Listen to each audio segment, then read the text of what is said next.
On the afternoon of Sunday, January 30, 1972, thousands of men, women, and children gathered in the Crackdown district of the city of Derry for a civil rights march. They were protesting a policy, internment without trial, that had come to symbolize the wider machinery of injustice under British rule in Northern Ireland. The march was peaceful, even festive, at first. Banners, songs, and a sense of moral purpose, but by the end of the day, 13 civilians lay dead and a 14th would die of his wounds later on. All were unarmed. All were shot by members of the British Army's parachute regiment. What happened in those minutes is both tragically simple and endlessly complex. The soldiers opened fire on a fleeing crowd, claiming that they were responding to gunmen. The Savile inquiry, nearly 4 decades later, would confirm what survivors had said from the beginning. There were no gunmen, only panic, smoke, and the echo of bullets in a walled city already haunted by centuries of siege. Bloody Sunday did not merely end lives, it shattered the remaining illusions that Northern Ireland's conflict could be resolved through reform or restraint. This talk traces the events of that day, how the events of that day were not an aberration, but the culmination of a long historical trajectory. We will move backward and forward through the plantation of Ulster, which first divided the land by faith and loyalty, through the gerrymandering and housing politics that turned Derry's Catholic majority into a permanent minority, through the civil rights movement, which sought justice through peaceful protest and was met instead with violence. Each of these moments laid a stratum in the architecture of grievance that finally collapsed on that January afternoon. We will move forward, too, along the aftermath. The shootings transformed the political landscape overnight. Thousands joined the Provisional IRA. Moderate voices were silenced by grief and rage, and the British government, by deploying lethal force against its own citizens, effectively declared that this was now a war. What followed was a quarter century of conflict. Bombings, hunger strikes, internment, sectarian killings, a spiral of retaliation that reached from Derry and Belfast to Birmingham, Guildford, and London itself. Only with the Good Friday Agreement of 1998 did that cycle finally begin to close, imperfectly, but decisively. To understand how Northern Ireland reached that fragile peace, we must understand how it reached Bloody Sunday. This is the story not just of one atrocity, but of the historical machinery that made it possible, and the long struggle to dismantle it. There's an old Irish proverb, let me just put it this way, time cannot erase history, and that is the perfect sort of expression of the world of the Irish. The background of the situation in Northern Ireland goes back a long time. Ireland was originally politically about 1 in 200 small kingdoms. In the 12th century, a group of English knights came over at the request of the King of Leinster to try and recover some territory. That turned out to be an extremely unfortunate request for aid because it led to 7 centuries of British rule of the island, which was not necessarily all that pernicious until the Reformation happened. And this is the central difference in Irish civilization. So in the course of the Reformation in the 16th and 17th century, the King of Great Britain basically declared himself the leader of the church, formed his own sort of Protestant church, the Anglican Church. Ireland remained Catholic, and this is the central difference. Ireland also, the Irish spoke a different language, Gaelic, which is very dissimilar to English. And so for a long time, British policy in Ireland, and this I'm compressing a very complicated history, was predicated on the idea that you had to kind of get rid of Catholicism and get rid of the Irish language. And as a result, now there's probably only between 20 and 30,000 speakers of Irish in the world, although due to the popularity of the band Kneecap, who were like a hip-hop group from Northern Ireland who rap in Irish, the Irish language is experiencing a kind of a bump right now. In the 17th century, one thing that the British did was essentially, and I don't use this term lightly, ethnically cleansed part of the northern part of Ireland. So Ireland is divided into 4 regions. Ulster in the north, Leinster in the east, where Dublin is, Munster in the kind of south, and Connaught out in the west. And what they did, Ulster was the sort of central area of power of the greatest Catholic aristocrats, and the British essentially wanted to shift their power, so they shifted a lot of the people out of there and brought in Protestant farmers from Scotland. And so there is a considerable, to this day, population in what's called Ulster, who are Protestant and who also call themselves loyalists, that is, say they're loyal to Great Britain, as opposed to the Catholic population who tend to be what are called nationalists, which means they are more sort of loyal to the Republic of Ireland. Ireland, there were a series of rebellions over and over and over again, none of which were successful.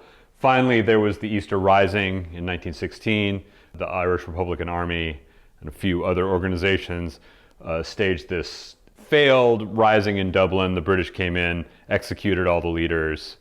But what they didn't do is they didn't execute Michael Collins, who was one of the leaders and who turned out to be one of the most lethal urban guerrilla leaders in the history of the world. And Collins and the IRA came back in the early 20s, fought a guerrilla war in Ireland, which eventually resulted in the British allowing the creation of the Irish Free State.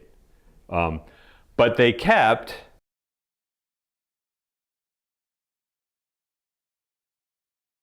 Antrim, Armagh, Down, Derry, Fermanagh, Tyrone. Most of which were majority Protestant, not Derry. Derry, capital city of which is Derry City, which the British called Londonderry, is majority Catholic. Derry City is about 60% Catholic. This would have unfortunate consequences. But the British thought, here are these people who are kind of loyal to us. We want to make sure that they can stay a part of the British state. There was persistent conflict. The IRA was mostly kind of moribund for a lot of the 20th century. There were a series of bombing campaigns, but by the early 60s it had mostly petered out. It was still headquartered in Dublin. This was a particularly unfortunate fact because whenever they would send anybody up to Ulster, about the third word they said, it would become clear that they were from somewhere else. The Ulster accent is very peculiar, and if you ever hear someone from Northern Ireland talking, it's very nasal and very different than the Southern Irish accent. So if the IRA sent people up to the north from Dublin, they would get arrested. They would be noticed almost immediately. Northern Ireland was the scene of pretty harsh discrimination against the Catholic population. Most of the businesses were owned by Protestants. You would get asked if you applied for a job which community you were in. And if you were Catholic, there was a good chance that you would not get hired. You would not get hired at the Holland and Wool shipyard, which was the largest employer in Belfast, if you were not Protestant. That was one thing. So the Catholics live in specific sort of areas in cities. Specifically in Derry, they live in the two biggest Catholic areas are an area called Crackdown and an area sort of just down the hill from it called Bogside. Derry City was subject to, basically it's broken up into three areas, one of which is where all the Catholics are. So although Catholics make up 60% of the population of the city, they only ever get 30% of the votes on the city council. Also, the city council is the one who allocates housing. And in those days, in the 50s and 60s, you only got a vote if you were a head of a household. So if you're Catholic, chances are you're going to wait a decade or more. So say you're growing up in a Catholic household, you're living in your parents' house, you get married, there's nowhere for you to go. You're living with your parents in that same house for a decade, 15 years, sometimes longer. And what that also means is that you're disenfranchised, right? Because you're not a head of a household. Although you're an adult and you're married and you're whatever, you do not get a vote. And as new housing was being built, it was about between 60 and 70% of it would be allocated to the Protestant community once again to maintain this sort of gerrymandered majority. And this caused a lot of upset among the Catholic population. And it was systematic. Say you are in control of an area where you're in the minority.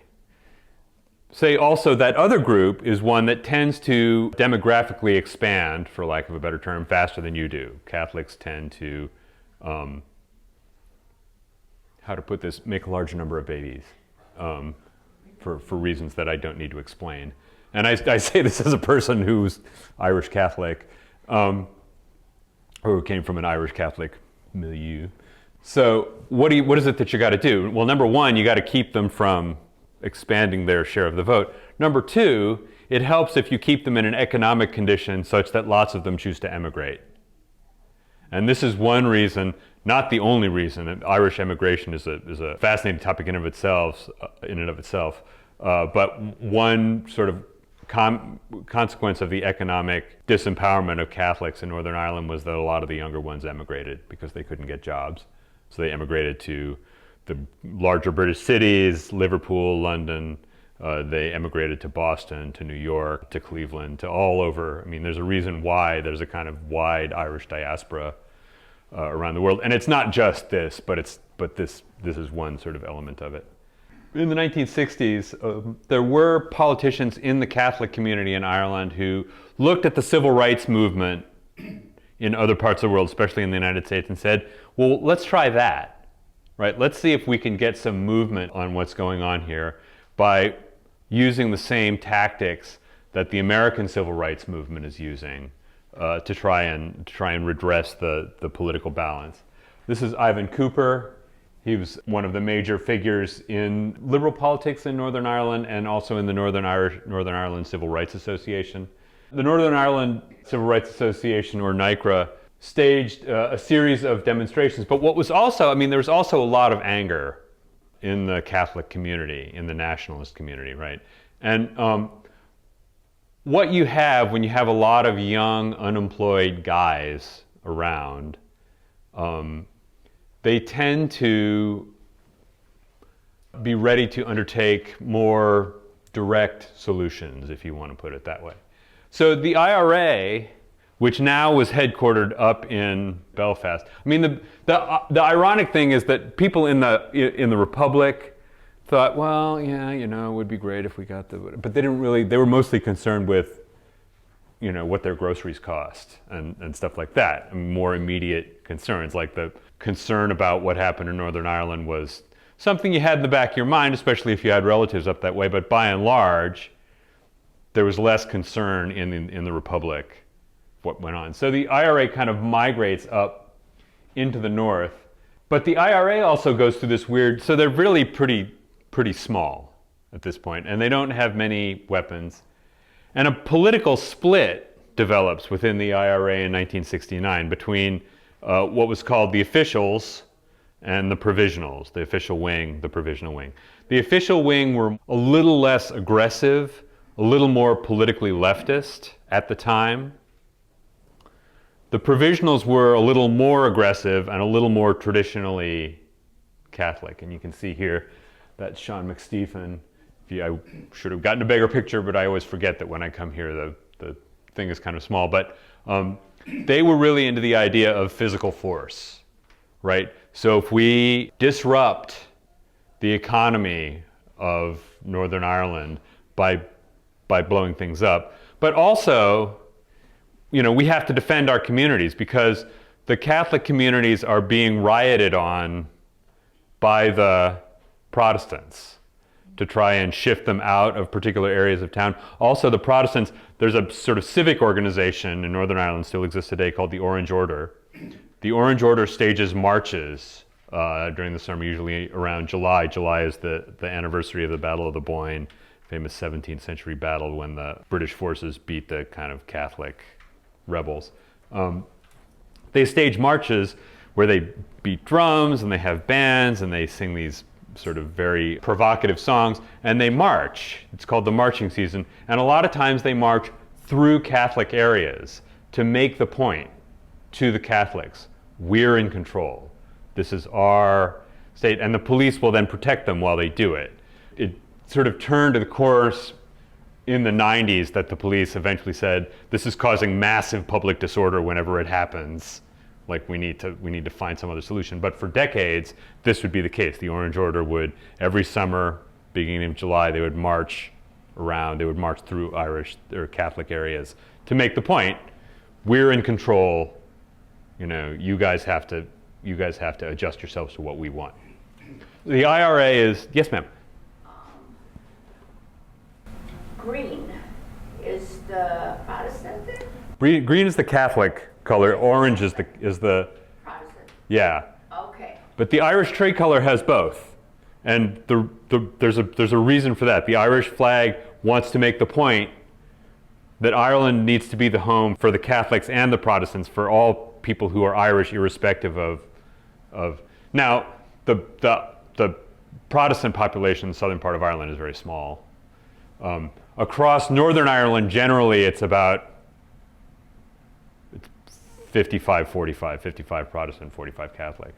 In Derry, it's still very pronouncedly like majority Catholic. So the IRA is kind of building up here, partly because there's a series of riots that are undertaken by the Protestant community to try and shift Catholics out of certain parts of town. One result of this is that the British decide to undertake is internment without trial. Here's a map, by the way, of Northern Ireland. There's Belfast, the largest city on Belfast Lough. There's Omagh. There's Londonderry, otherwise known as Derry City. And you can kind of see on this map, sorry, I wish it was larger, but this is the Catholic parts of town. The Protestant part of town is mostly right around the city center here. That's the blue part.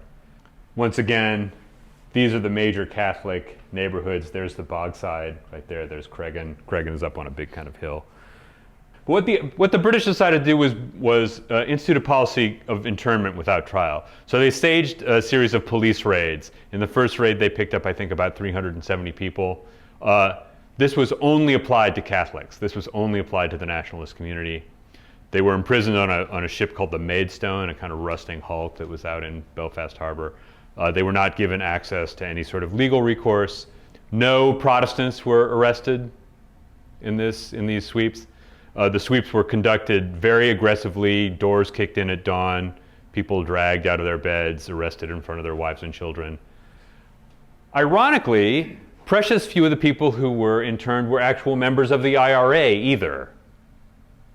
So what you got is a lot of people getting stuck in this legal limbo who aren't, in fact, the source of what the British view as the problem. And this caused a lot of anger in the nationalist community because it was one-sided and it was totally ineffective. Like it didn't really have. Now, the IRA at this point is a little moribund. I mean, the provisionals and the officials basically had enough kind of operational wherewithal to occasionally clip each other's activists, but they didn't really have much in terms of the ability to mount offensive operations against the British.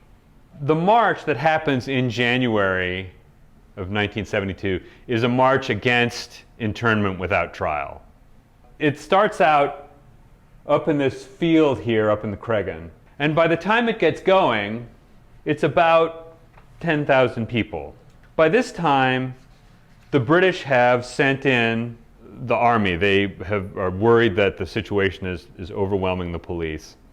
They sent the army into Belfast and into Derry.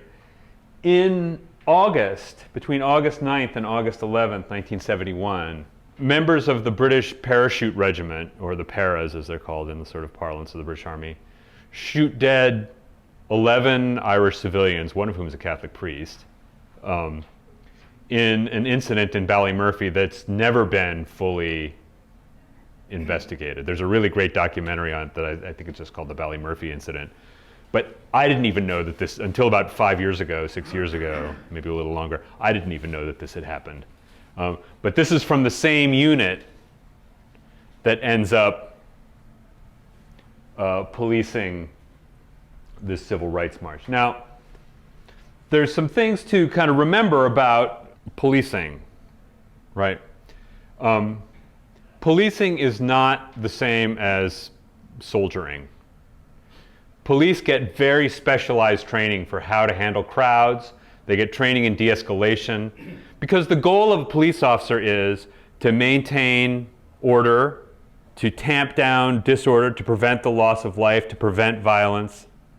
What does a paratrooper do? A paratrooper is oriented toward seizing an area as quickly as possible, holding it with maximum force. They're very good at what they do. I mean, watch Band of Brothers. Those guys are paratroopers, and that's what they do. But there's a reason not to send paratroopers in to a policing circumstance. And the reason is because they are very highly trained at a certain kind of thing.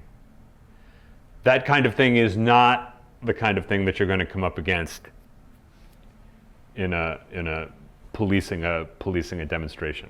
So the original plan for this was that they would march down William Street, which is right here, and then they would continue to the city center. The march had actually been banned by the city government. Nyquist says, well, we're going to go ahead with it anyway. You know, it's a peaceful march. Okay, so sorry, this is the Maidstone where they imprisoned people. This is cabins at Lonkesh, which is another place where they imprisoned people swept up in the internment without trial. Yes, ma'am? Well, how did they decide who they were going to arrest? I mean, do they have a reason? Did they do a lottery? Okay, you're going to go on the ship. What, how? They basically, there was a lot of intelligence gathering in terms of snitches, in terms of people, you know, who they had observed. They thought they had observed hanging out with the right kind of people. The IRA people mostly didn't sleep at home. And that's the number one. I mean, so just to give you a piece of advice in case you ever decide to undertake urban terrorism as a life goal or whatever, don't sleep in your house, because that's the first place the police are going to look for you. And that basically what they did would be break into houses, or, you know, they would decide which ones. A lot of times, I mean, was to kind of make the point to the nationalist community rather than, you know, it's unclear how much they thought that they were really going to disable the IRA by doing this. But yeah, so it was a very cynical policy. If you could see this a little closer, this is the sort of beginning of the march up in the Cregan. People are in their Sunday best. People got dressed up for this, and it was a thing. Families went out to it. It was mom, dad, the grandparents, the kids. They all went out to this thing because it was meant to be a peaceful march. And actually, Ivan Cooper, who was one of the sort of leaders, had gone to the IRA and said, "Look, we're going to have this march. We need you to stay out of it. Right? If you guys, come and do your thing, that's going to destroy what we're trying to do. Like, we can't have you. So we can't have the march unless you agree to stay out of it." And the officials, this was the territory that this happened, was in the territory of the official IRA, agreed that they would not make their presence felt. Here you can see the march coming down William Street. You'll see in here guys wearing white armbands. Those are the stewards. So it was a very organized process. They had a very sort of organized idea. And what the theory was they knew that they were going to get stopped at the edge of the Bogside. They knew that the police wouldn't let them through because they had banned the march. So the plan was that instead of continuing to go down William Street toward the city center, they would turn right onto Rossville Street into the area of the Bogside, go down about half a mile to what was called Free Derry Corner. And you will, hopefully I put in a picture there, but there's a big gable side that says you were entering Free Derry. The British government was very upset about conditions in Derry, and the reason was because there were areas that the IRA had made no-go areas, where the police couldn't go unless they went in very large numbers. Actually, one of the sort of leaders of the British Army said, well, what we should do is just go in there and shoot some of the leaders. So it's a little hard to see this map, I apologize, but I'm just going to describe what's going on. So here is the assembly point. They marched down through the Cregan, up Lecky Road, around, and then they're on William Street. And this is Rossville Street right here. You kind of can't see, but so this is a sort of bigger map of the area. This is William Street right here that they come marching down. This is Barrier 14 right here where the police and the army had set up. This is Barrier 12 up here, up Little James Street. And then here's Rossville Street. It comes down here. there's a big 3-block apartment building called the Rossville Flats. The Rossville Apartments, British people call apartments flats. And there's a bunch of other sort of like public housing units. There's a little rubble barricade here. It's only about that high, which has just been around for a while. And then here's Free Derry Corner. So the idea is they'll come down William Street. Instead of trying to get through here to the city center, they'll come down Rossville Street to Free Derry Corner. They had that truck you saw in the earlier picture that had a sort of sound system on it. They would have speeches, and then everybody would go have their Sunday dinner. What happened was they got to the turnoff, and the stewards were sort of getting people around the corner, right? But some of the younger guys, and you can see them here, decided that they were going to have a go at the soldiers. Now, a lot of the soldiers who had been, so the paratroopers, the 1 para, the 1st Regiment of the Paratroop Battalion, had only gotten there that morning from Belfast. But there were a lot of other British soldiers in town already, and they had seen this. This was often referred to by them as Aggro Corner. And they would have what they referred to kind of jokingly as the 3 o'clock riot. Every day, a lot of like unemployed kids would come over. They'd throw a few rocks at the cops. They'd all shout some insults, you know, maybe a few, maybe the water cannons would get turned on. But that was it. And then everybody would go on their way. And it was pretty normal. The paratrooper leadership thought, well, what's this about? Like, we're not going to sit there like a bunch of Aunt Sallies. This is actually the term that the colonel in charge used. You know, so if people are going to do this, what we need to do is stage an arrest sweep and pick up all these, like, the Derry hooligans. They still had this idea that the hooligans were some sort of like organized force, I think, and that if they just picked up the leadership, that this would shut it down. So here you can see there's the demonstration on William Street. There's the turn off to Rossville Street. There's Barrier 14. You can kind of see the British kind of behind it. And then there's a sort of a waste ground here, and then there's Barrier 12 up here. Okay, you can see here's the march coming further on. You can see more kind of yahoos. And that's the thing, like, you know, if you stage a demonstration with 10,000 people, especially in a high unemployment area, you're going to end up with a certain, I mean, young men are, those of you in here who've been young men know what it's like. Like, you know, you tend to, like, oftentimes the direct solution seems like the best one, right? So now here's more and more people coming down.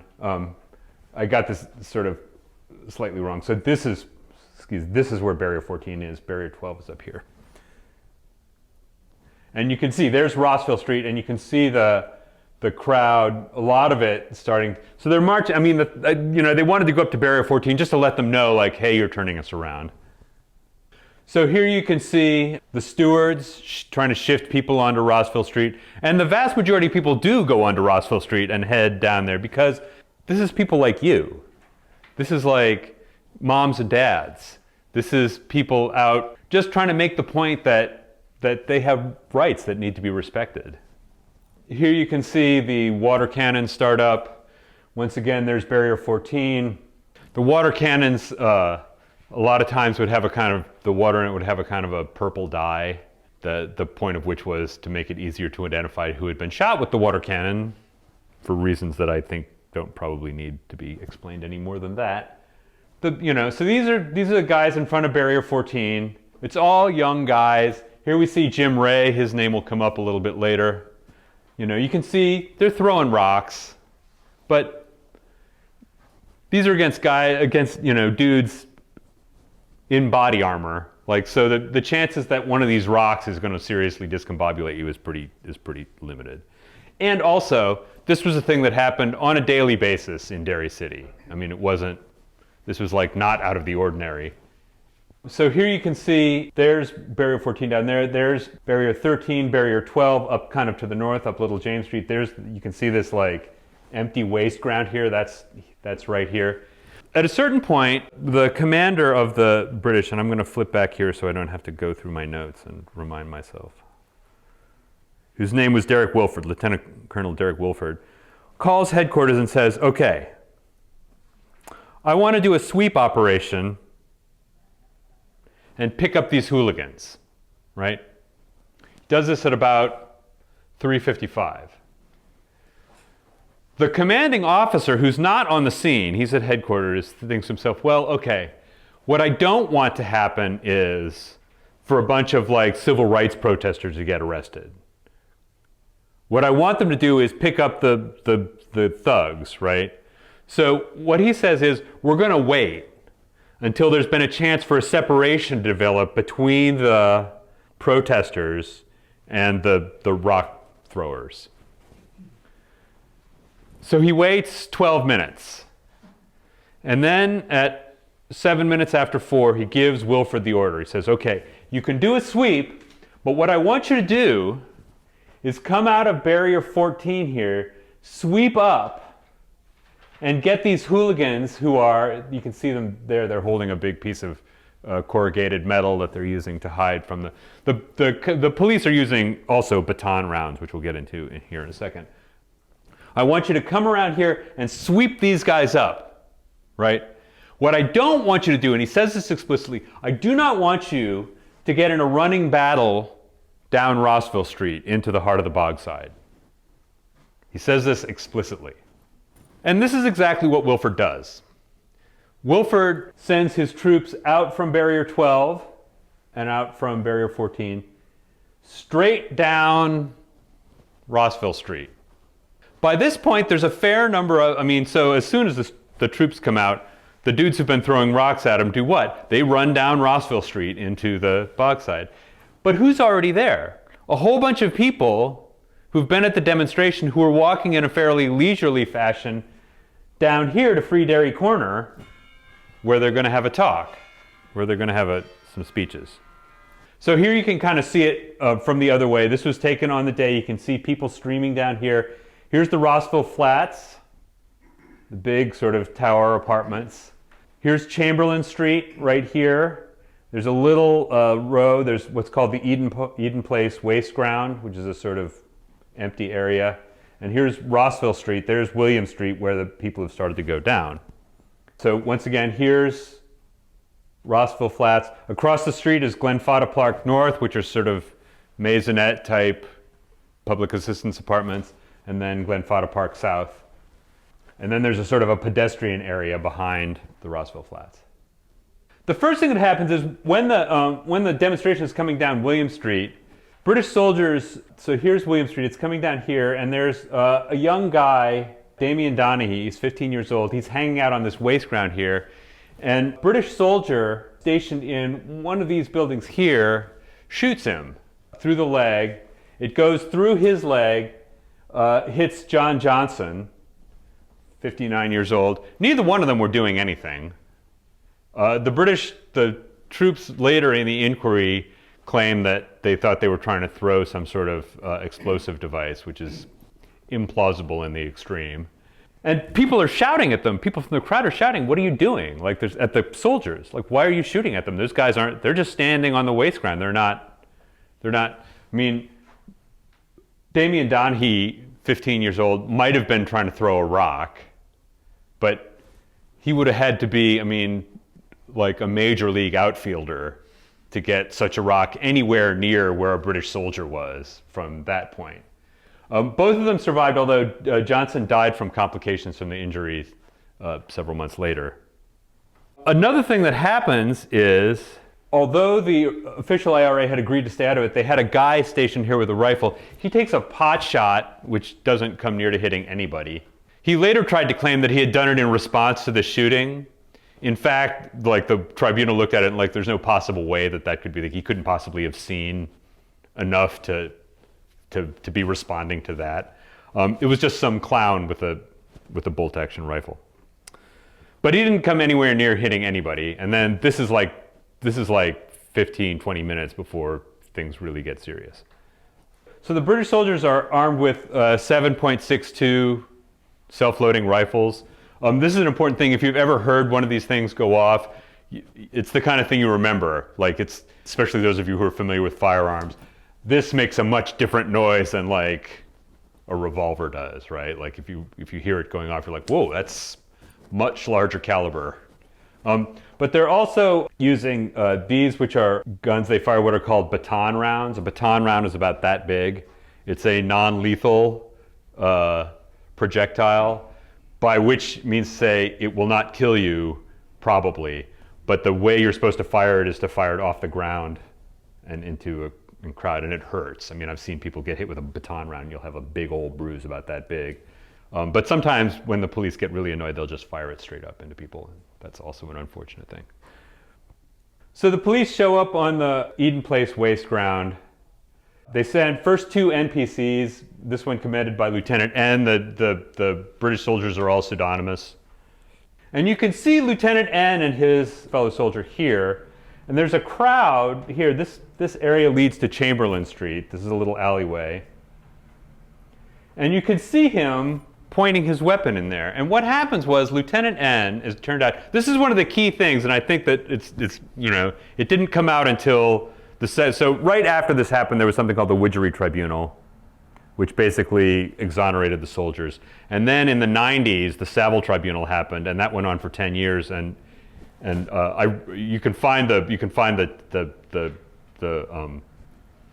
results of it online. It's 10 about 600-page volumes. And if you're ever interested in how a legal tribunal like figures out what happened in a very complicated situation, they interviewed like thousands of people, anybody who had been anywhere near the whole thing, and then they took every chunk of evidence about each thing and just collated it. It's an incredible document. But Lieutenant N, there's some people in here, and what he wants to do is to get them to go away, right? So he shouts at them, "Bleep off or I'll shoot you." And then to make the point, he fires his weapon twice or possibly 3 times over their heads. This is a dumb idea. He later tried to claim that he was like, oh, I was afraid we were going to get attacked. But it's clear, and the tribunal summary makes this clear, what he wanted to do was to get them to move. And he figured that the fastest way to get them to move was to fire a couple of shots over their heads, right? So now imagine you're one of these soldiers, right? You're running into an area where you can be pretty sure that everyone there really dislikes you. And you're also pretty convinced that there's some dangerous people around, right? You're also in an unfamiliar area, so none of these soldiers had ever been in the Bogside before. And then you hear, bam, bam, bam. And you think to yourself, uh-oh, one of my friends is in trouble, right? Because they would not be discharging their weapon. Because they have very specific instructions about what conditions would allow you to discharge your weapon. You have to be in fear that someone is about to cause death or serious injury immediately. And you have to give warning beforehand. You have to say, hey, stop, and then... so that puts every soldier within earshot, which is every soldier, right? Like, on notice. Oh my God, something's happening here. The second group of soldiers moves down. You can see people running away here through the parking lot of the Rossville Flats. And there's one of the armored personnel carriers. The first thing that happens is a soldier gets out and just opens fire. He hits Jack Duddy, 17 years old. Bullet passes through his shoulder, tears through the tops of both of his lungs, bifurcates his esophagus. Almost right next to him is Father Edward Daly, subsequently Bishop Edward Daly, the Bishop of Derry. And he said, you know, I looked around and I saw this kid kind of running and laughing at me because I looked so stupid running. And then I heard a gunshot and I turned around and I see him go down. Here's Jack Duddy, there's Father Daly giving him the last rites, because the fact of the matter is, even if he would have gotten immediate trauma care, he would have died. There was no, the bullet did too much damage to him. Here's one of these guys from the Knights of St. John Ambulance Corps. Like, this is one of those things like, you know, you have to be impressed with the incredible heroism, because there are bullets flying all around. Now you can see them trying to move Jack Duddy out of there, and they're all having to keep, there's a reason why Father Daly is ducked down like that, and it's because lots of other shooting is happening. They shoot Margaret Derry, 38-year-old woman who's standing sort of at the end of this block of flats. A couple other guys get sort of bullet wounds.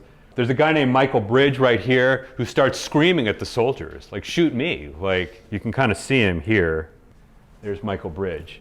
He's so enraged at what the soldiers are doing that he starts screaming, shoot me, and one of them obliges him.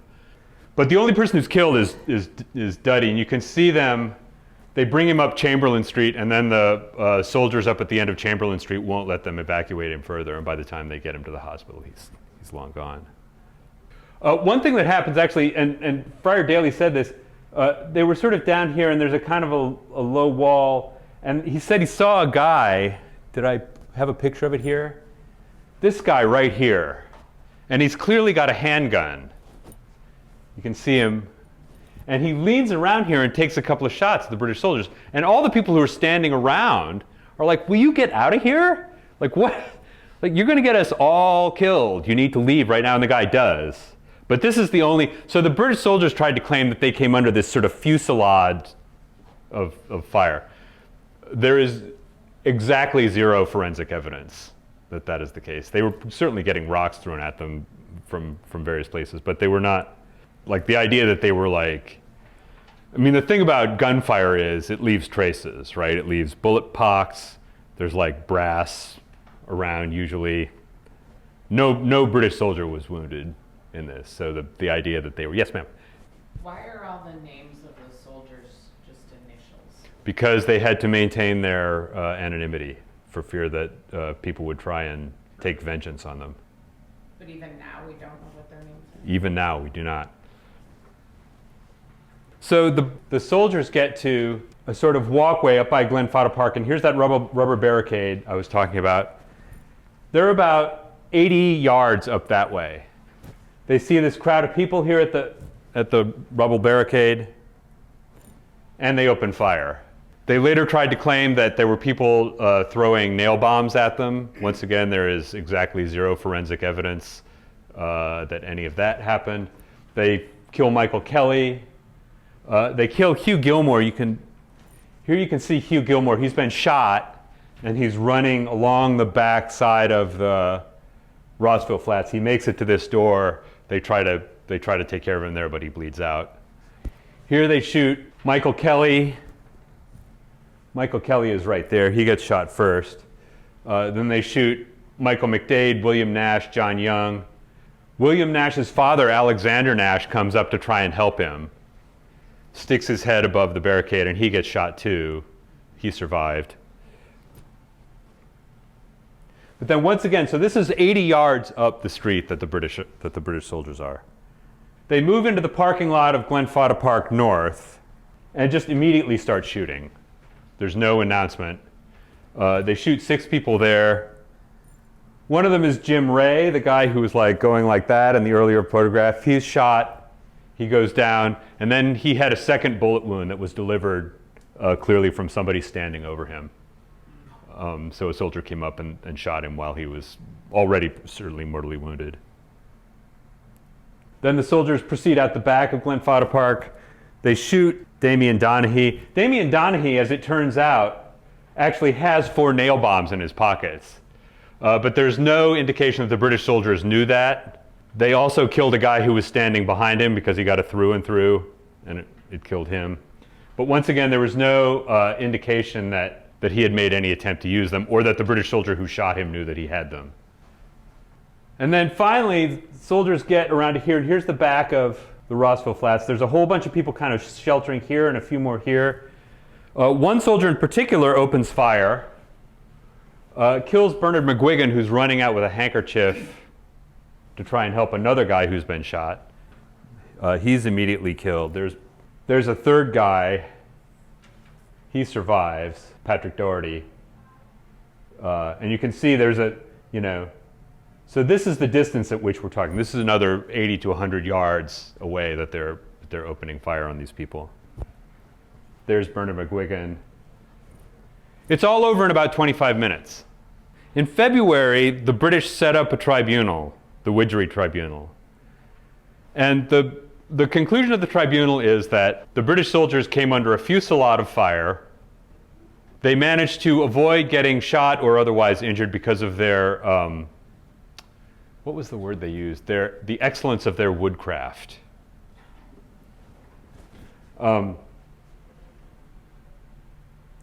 Derek Wilford, the commander of the parachute regiment, received a knighthood. The Widgery Tribunal says, there would have been no deaths in Londonderry on January 30th if those who had organized the illegal march had not thereby created a highly dangerous situation in which a clash between demonstrators and security forces was almost inevitable. When the vehicles and the soldiers of the support company appeared in Rossville Street, which they never should have been in, which they had been explicitly told not to go down, they came under fire. There's no evidence that this is the case. I'm just going to read you like one of the sort of, this could stand in for a lot of the conclusions. Let me see if I can find the exact right one. This is the conclusion about the people shot at the barricade. As to the further shooting in Rossville Street, which caused the deaths of William Nash, John Young, this is from the Savile Tribunal, Michael McDade. Corporal P claimed that he fired at a man with a pistol. Lance Corporal J claimed that he fired at a nail bomber, and Corporal E claimed that he fired at a man with a pistol in the Rossville Flats. We reject each of these claims as knowingly untrue. We are sure that these soldiers fired either in the belief that no one in the areas toward which they respectively fired was posing a threat of causing death or serious injury, or not caring whether or not anyone there was posing such a threat. In their cases, we consider that they did not fire in a state of fear or panic. And this is the conclusion that they draw in every single case. I mean, it's, you want to be sympathetic to, okay, number one, paratroopers should just not ever have been put in that situation. That was just asking for trouble. But point two, you cannot say, oh, I was terrified of somebody who's, of a 17-year-old who's 80 yards away who might throw a rock at you.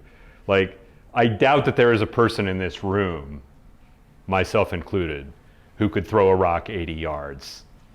Much less hit anything if I did, but certainly not. I mean, if there is, like, I think the Guardians have a spot for you.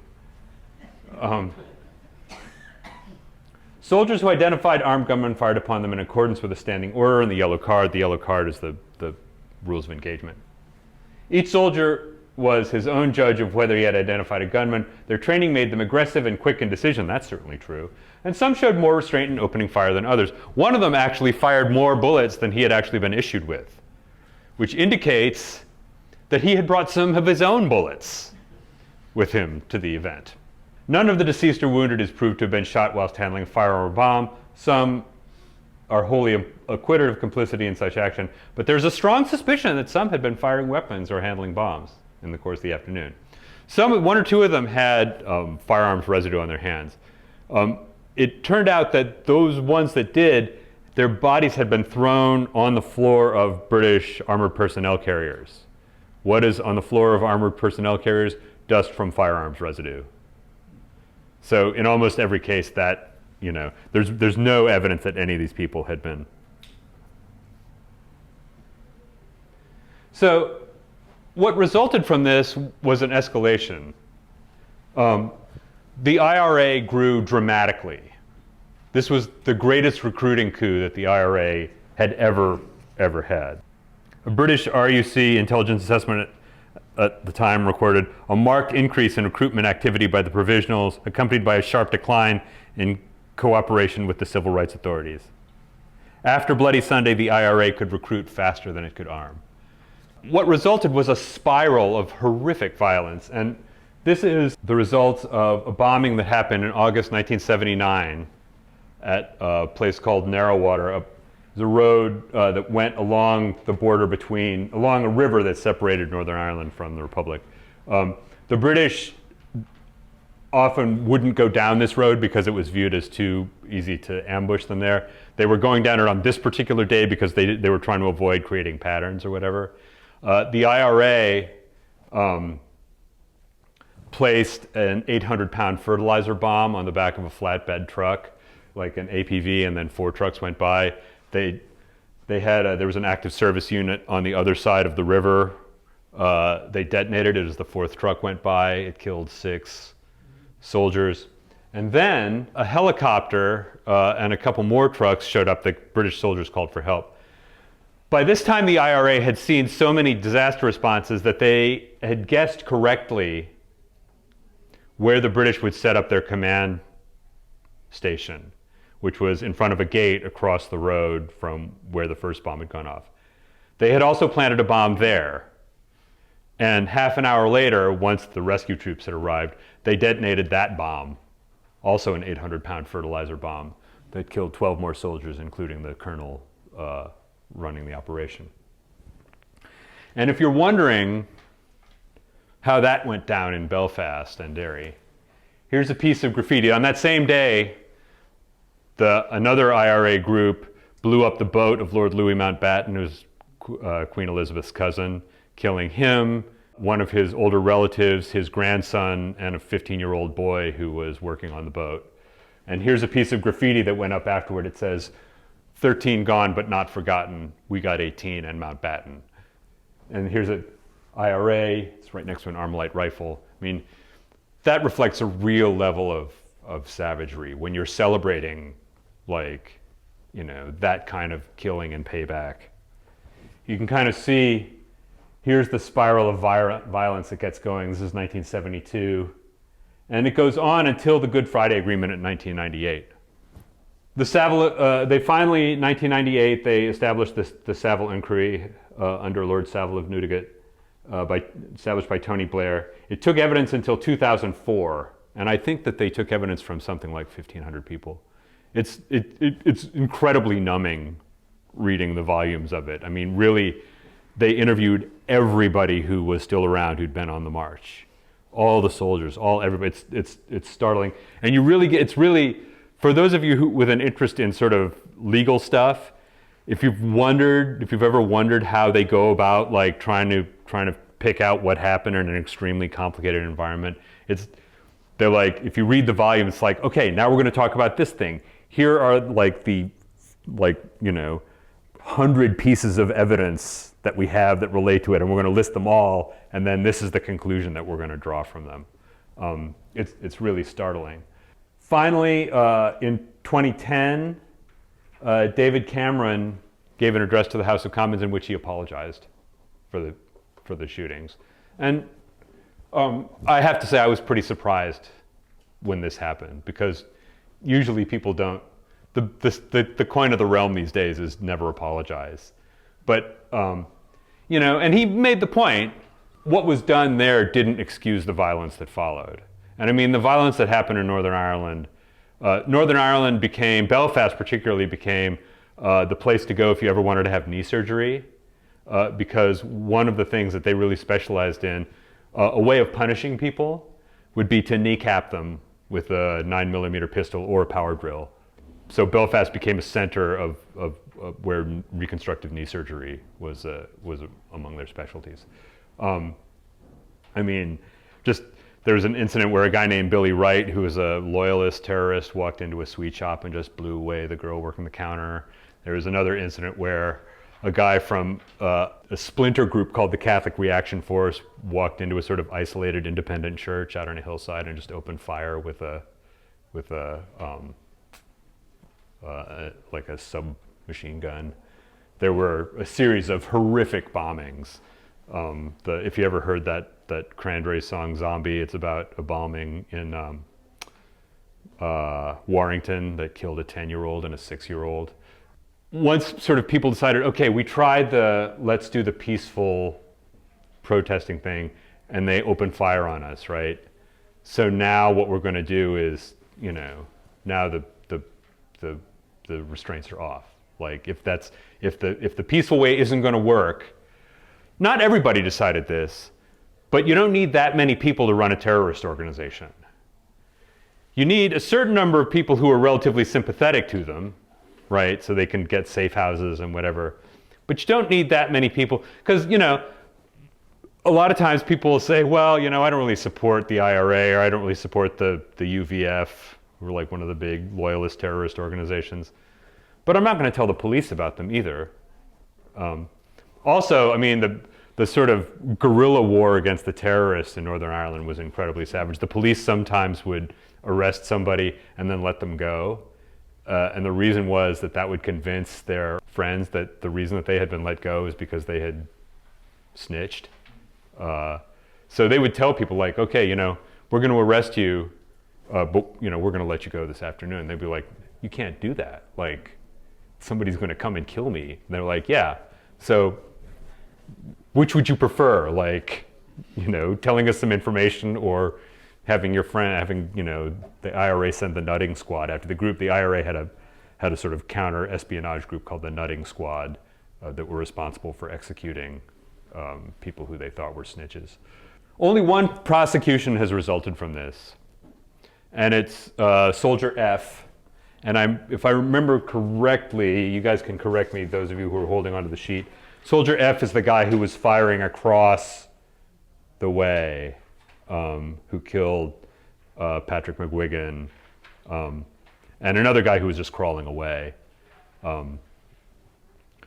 That prosecution, I believe, is ongoing, but there's a reason why all those guys are pseudonyms. And the one reason is because they were convinced, and not without some reason, that if their names got out, the IRA would send people to find them. The level of fear about the IRA, partly because the IRA did bombings in England. So there was a famous Guildford bombing, if you ever see the movie In the Name of the Father. They bombed a pub the IRA bombed a pub in the Guildford neighborhood of Birmingham. The police then went and scooped up the first 6 guys they found with Irish accents and put them in jail for a long time. Turned out that none of them had anything to do with it. They were just, I will say, we were in England in 1982. My family was in England in 1982. And the IRA, we were in London. The IRA bombed the bandstand in Regent's Park while the British Army band was playing on it. We had been there I think 2 days before. And they also bombed Horse Guards Parade. They put a bomb in a car where the guards on horseback who guard Buckingham Palace killed a whole bunch of horses, killed several people. I mean, it was just grim. The loyalist terrorist organizations were just as bad. I mean, the loyalist terrorist organizations, the IRA tended to be pretty hardcore anti-drugs. So they also tended to kneecap drug dealers. The loyalist ones, more often, although this is not exclusively true, tended to be drug dealers. The IRA tended to raise money by robbing banks. The loyalists tended to raise money by dealing drugs, but this is a rough distinction. But it was a grim conflict.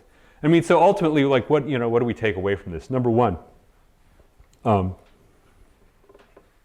paratroopers are good for a lot of things. I have every respect for paratroopers. Paratroopers are not police. Police have very specialized skills, and when you have a crowd control situation, police need to be the first go-to. Putting paratroopers in a situation like that creates danger that doesn't need to exist. Also puts the paratroopers in an inappropriate situation because they are trained to react in a certain way.